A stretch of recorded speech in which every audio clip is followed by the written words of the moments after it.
ಎಲ್ರಿಗೂ ಹ್ಯಾಪಿ ದೀಪಾವಳಿ. ಏನು ಗೊತ್ತಾ, ನಿನ್ನೆ ಸಂಜೆ ಮನೆಗೆ ಹೋಗಿದ್ವಿ. ಮನೆಯಲ್ಲಿ ಕೋಳಿ ತಂದಿದ್ದರು.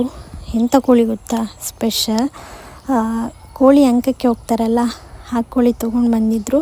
ನಮ್ಮ ಕರಾವಳಿಯವರಿಗೆ ಗೊತ್ತಿರುತ್ತೆ ಆ ಕೋಳಿ ಎಷ್ಟು ಟೇಸ್ಟಿ, ಎಷ್ಟು ಸೂಪರಾಗಿರುತ್ತೆ ಅಂತ. ಆ್ಯಂಡ್ ಸಾಂಬಾರು ಕೂಡ ಮಾಡಿದರು.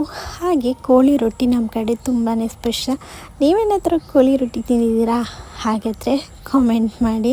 ಮತ್ತೇನು ಗೊತ್ತಾ, ಮಲ್ಲಿಗೆ ಹೂವು ನಮ್ಮ ದೇವರುಗಳಿಗೆ, ಹಾಗೆ ಹೊಸ ಮದುಮಗಳಿಗೆ ಇದೊಂದು ಹೂವು ಬೇಕೇ ಬೇಕು.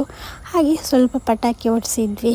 ತುಂಬ ಜಾಸ್ತಿ ಏನಲ್ಲ, ಈ ಸಾರಿ ಪಟಾಕಿನೇ ತರಲಿಲ್ಲ ಅಷ್ಟೊಂದು, ಹೋದ ವರ್ಷದಷ್ಟು. ನಾನು ಮತ್ತೆ ಗುಂಡ ಸೇರಿಕೊಂಡು ಪಟಾಕಿ ಹೊಡೆಸಿದ್ವಿ.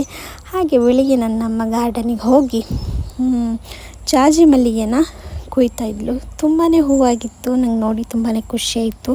ನನಗೆ ಈ ಥರ ಗಾರ್ಡನಲ್ಲಿ ನೋಡಲಿಕ್ಕೆ ತುಂಬ ಖುಷಿ.